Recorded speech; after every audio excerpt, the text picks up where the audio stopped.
35,000 persons evicted by the government from the expansive Masai Mara forest are a disappointed lot after the Environment and Lands Court sitting in Narok ruled that they were procedurally and justifiably evicted from the forest land they occupied, noting that they have no claim to compensation.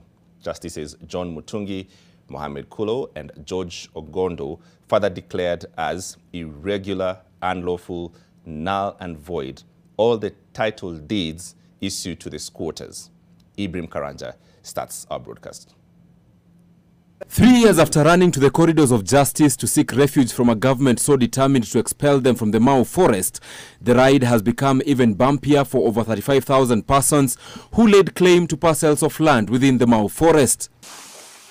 We are ready to do your judgment, but Thursday, and a 3-judge bench of the Environment and Lands Court sitting in Narok dimmed the lights on hopes of the Mau evictees that their eviction would be found unlawful, or at the very least a compensation ordered for those evicted.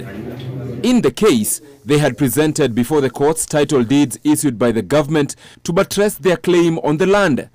But in its ruling, the court has said that the title deeds were issued irregularly and that they were unlawful, null and void. In finding that the government had not erred in their evictions, the judges also ruled that the evictees do not deserve any compensation of alternative settlement from the government. The 3-judge bench has also ordered for voluntary vacation or, in the alternative, forceful eviction of those still on the land within 90 days, even as those still holding on title deeds have had their ownership cancelled. a declaration be and is hereby issued that the subdivided land that was over and above the initial registered acreage of the group ranches land parcels comprised part of Masai Mau Forest Reserve, and the same should be restored to the forest. In the case first filed at the height of evictions in July 2018, the evictees had argued that the land settled in was a trust land owned by the defunct Narok County Council and not a gazetted forest.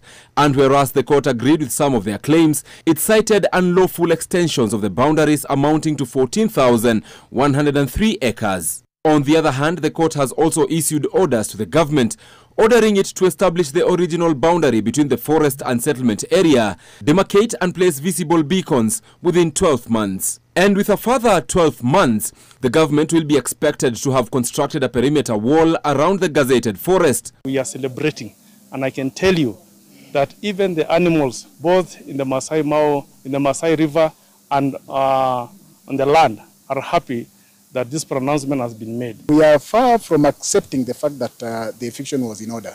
We are also far from accepting the judgment of the court saying that people should be removed. My clients have instructed me to rush to the Court of Appeal, and we certainly are not hearing this matter for the last time. The issue around the conservation of the Mau has always been murky and oftentimes political, with it having been heavily used to win votes in previous elections. Ibrahim Karanja, NTV.